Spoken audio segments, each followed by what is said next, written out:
छत्तीसगढ़ पर फिदा हुई बॉलीवुड एक्ट्रेस अदा शर्मा। एक्ट्रेस अदा शर्मा का एक वीडियो सोशल मीडिया पर तेजी से वायरल हो रहा है, जिसमें वो छत्तीसगढ़ी गाने रायपुर के गोल बाजार पर अपनी खास अदाओं का जलवा दिखा रही हैं।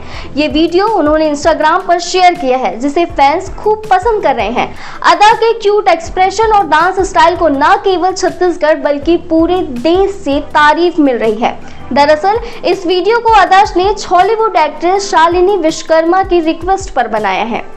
छत्तीसगढ़ी फिल्म जित्तू के दुल्हनिया का पहला गाना रायपुर के गोल बाजार 12 मई को मयूरा म्यूजिक के यूट्यूब चैनल पर रिलीज हुआ था। इसके बाद शालिनी ने अदा से रिक्वेस्ट किया कि वे इस गाने पर रील बनाएं। अदा शर्मा ने तुरंत इस रिक्वेस्ट को एक्सेप्ट किया और गाने पर अपनी रील शेयर करते हुए शालिनी के लिए एक दिल से भरा कैप्शन लिखा। अदा ने लिखा, एक हीरोइन की तरफ से दूसरी हीरोइन को ढेर सारा प्यार। आपकी नई मूवी के लिए बहुत बहुत बधाई। मैं उम्मीद करती हूँ कि आपकी फिल्म सुपरहिट हो और आप खूब तरक्की करें। इस वीडियो ने छत्तीसगढ़ी सिनेमा को और अधिक लोकप्रिय बनाने में मदद की है और दोनों एक्ट्रेस के बीच दोस्ती की मिसाल पेश की है।